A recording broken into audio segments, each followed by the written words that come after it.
Assalamualaikum warahmatullahi wabarakatuh.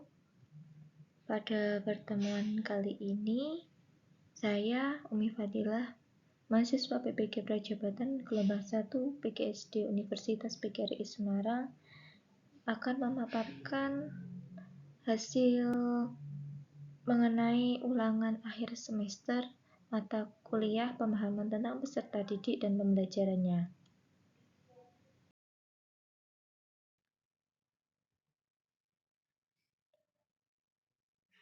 Selanjutnya yaitu pembahasan yang pertama yaitu mengenai lesson planning, meliputi yang pertama desain hasil asesmen, yang kedua asesmen profiling peserta didik, yang ketiga RPP, yang keempat output di lapangan, yang kelima hasil yang dipelajari, dan yang terakhir yaitu trik dan tips.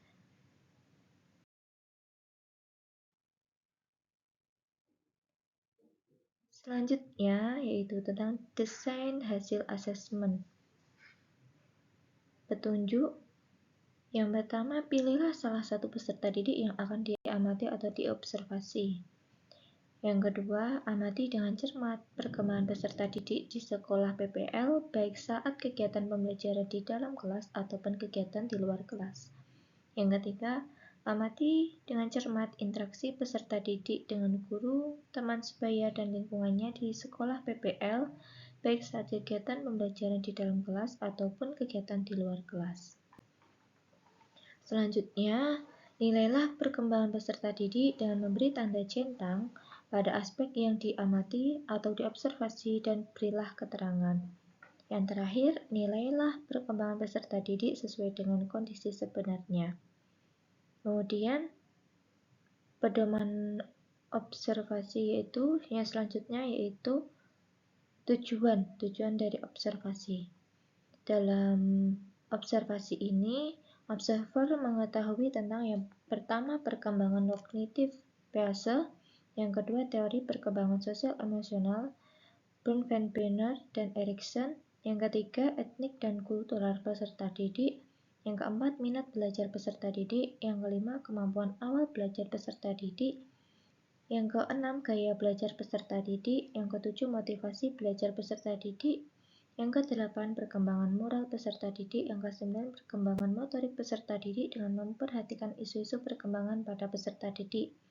Antara lain, yang pertama, perkembangan fisiologis peserta didik, yang kedua perkembangan psikologis yang meliputi kognitif, emosi, psikososial, dan moral. Kemudian yang terakhir yaitu motivasi belajar.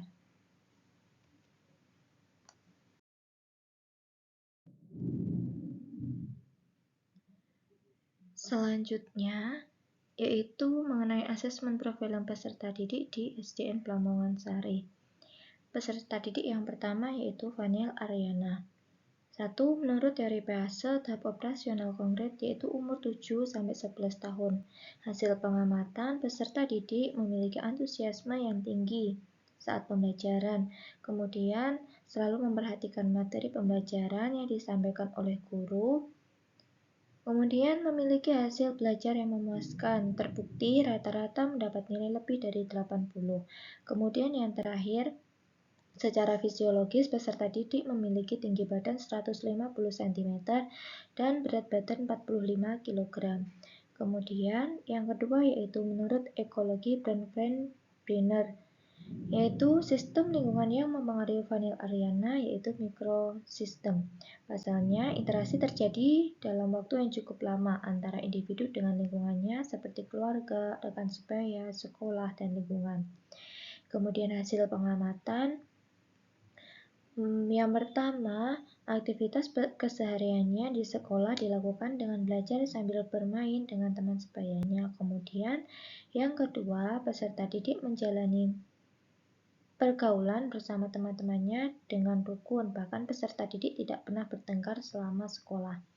Yang ketiga, aktif dalam berdiskusi bersama teman sebaya. Yang keempat, terbiasa menghargai pendapat teman lain yang berbeda dengannya.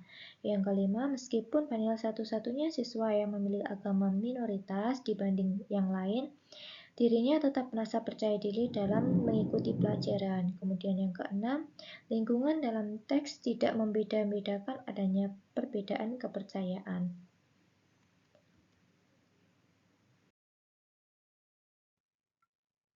Selanjutnya, yaitu asesmen profiling peserta didik.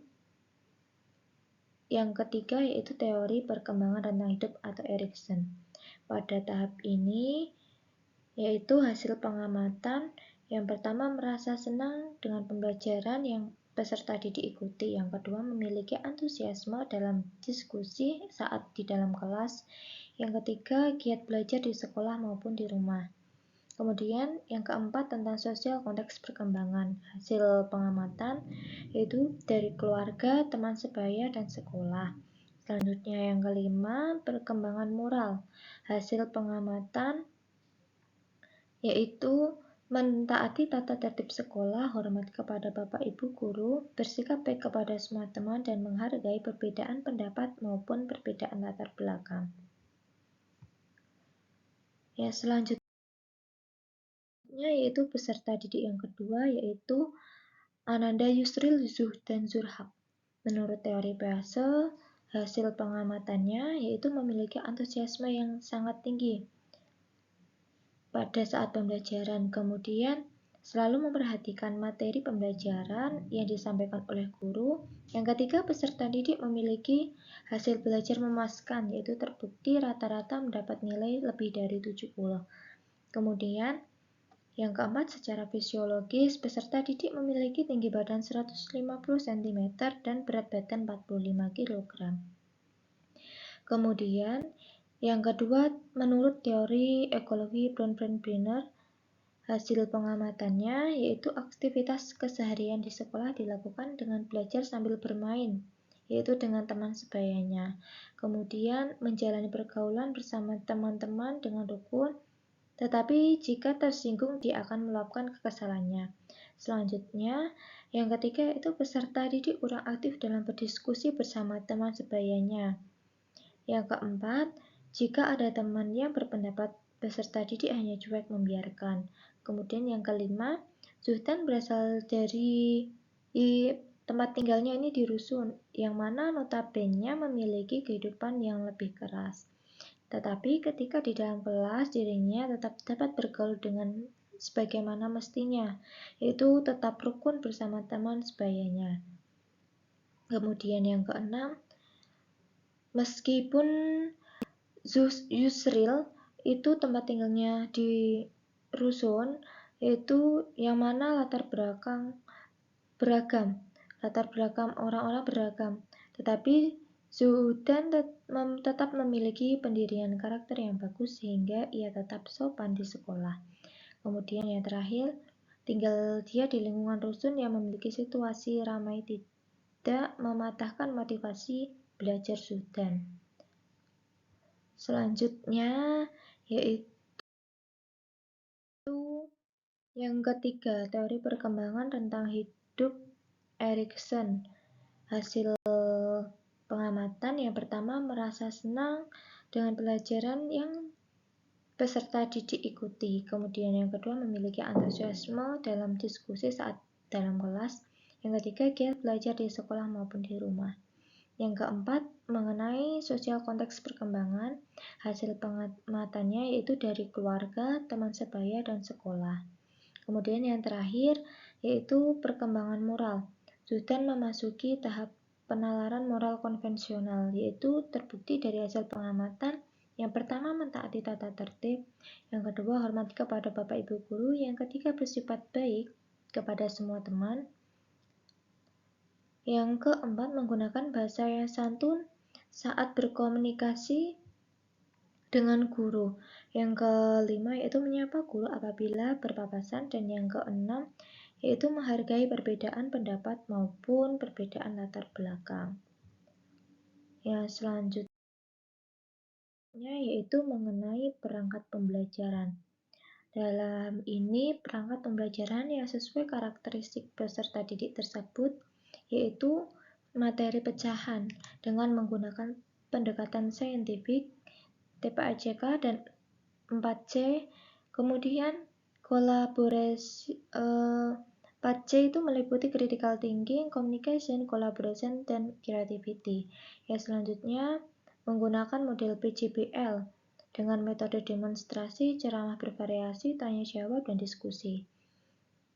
Dalam perangkat ini menggunakan media alat peraga pecahan dan web quizzes. Selanjutnya, mengenai instrumen penilaian meliputi spiritual, sosial, kognitif, dan keterampilan. Yang selanjutnya, output di lapangan. Output di lapangan ada dari peserta didik, sisi guru. Kemudian selanjutnya, respon dari orang lain. Yang ketiga yaitu menjadi faktor keberhasilan. Yang keempat yaitu apa pembelajaran dari keseluruhan proses tersebut. Yang selanjutnya yaitu kelemahan dan kekurangan. Hal yang ingin dipelajari yaitu memiliki pengalaman secara nyata dalam proses pembelajaran. Selanjutnya dapat mengembangkan keterampilan dasar mengajar, memberikan kemungkinan untuk mendapatkan berbagai macam keterampilan dasar mengajar serta memahami kapan dan bagaimana keterampilan itu diterapkan. Dan yang terakhir, calon pendidik menjadi sadar bagaimana membentuk profil pendidik yang baik ditinjau dari kompetensi, performance, atau penampilan, attitude atau sikap, dan perilaku. Kemudian, tips peserta didik kinestetik yaitu peserta didik yang memiliki gaya belajar kinestetik menyukai belajar yang melibatkan gerakan. Biasanya, orang yang tipe kinestetik ini merasa lebih mudah mempelajari sesuatu, tidak hanya sekedar membaca buku, tetapi juga mempraktekkan dengan melakukan atau menyentuh objek yang dipelajari akan memberikan pengalaman tersendiri bagi tipe kinestetik. Maka dari itu, orang yang memiliki tipe belajar kinestetik biasanya tidak betah berdiam lama-lama di kelas. Jadi, tips dalam mengatasi anak kinestetik yaitu ajak belajar dengan metode praktek. Sedikitkan dalam hal menulis, tetapi ajak bercerita banyak hal. Selanjutnya, ajak anak melakukan aktivitas yang melibatkan gerakan tubuh seperti olahraga, menari. Saat berkomunikasi juga harus banyak menggunakan isyarat tubuh. Kemudian menghafal dengan cara berjalan atau melihat sekitar. Terima kasih, itu tadi pemaparan saya mengenai UAS perkembangan peserta didik.